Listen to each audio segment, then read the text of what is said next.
signé une convention avec le président de la métropole sur les enjeux de l'agriculture, l'agroalimentaire, l'agroécologie. Était pour nous, les agriculteurs, un moment fort.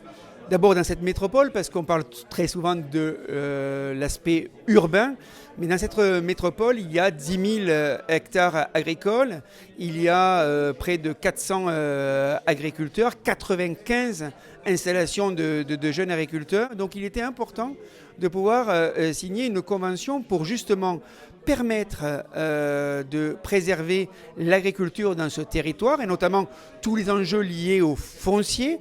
C'est un élément important et notamment dans le cadre du PLUI de préserver les terres agricoles au sein de la métropole. Cette convention avec la Chambre d'agriculture qui n'est pas la première, on est déjà à la troisième que l'on signe, convention triennale.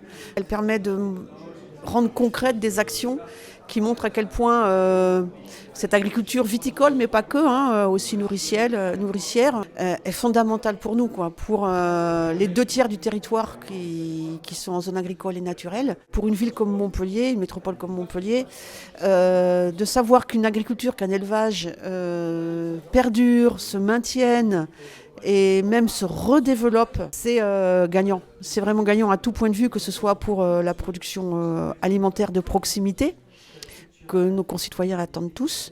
La signature emblématique aux mines est un signal aussi, parce que nous avons de nombreux producteurs engagés qui viennent aux mines vendre leur production, qui mettent en avant donc, les produits donc, de proximité. C'est un élément donc, important dans le développement de l'agriculture au sein donc, de la métropole et le développement aussi comme source de l'alimentation. Je pense par rapport aux écoles, je pense par rapport aux hôpitaux. Donc on a l'habitude de dire que sur le mine de Montpellier, on a 500 emplois directs. Et un chiffre clé qui nous tient particulièrement à cœur, c'est un taux de produits locaux. Nous appelons locaux les produits issus du sud de la France, de l'Aquitaine jusqu'à PACA, évidemment en passant par l'Occitanie.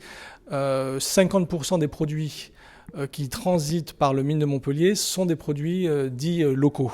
La feuille de route de la métropole, elle est très claire pour le mine de Montpellier. C'est approvisionner en produits de qualité, frais, locaux.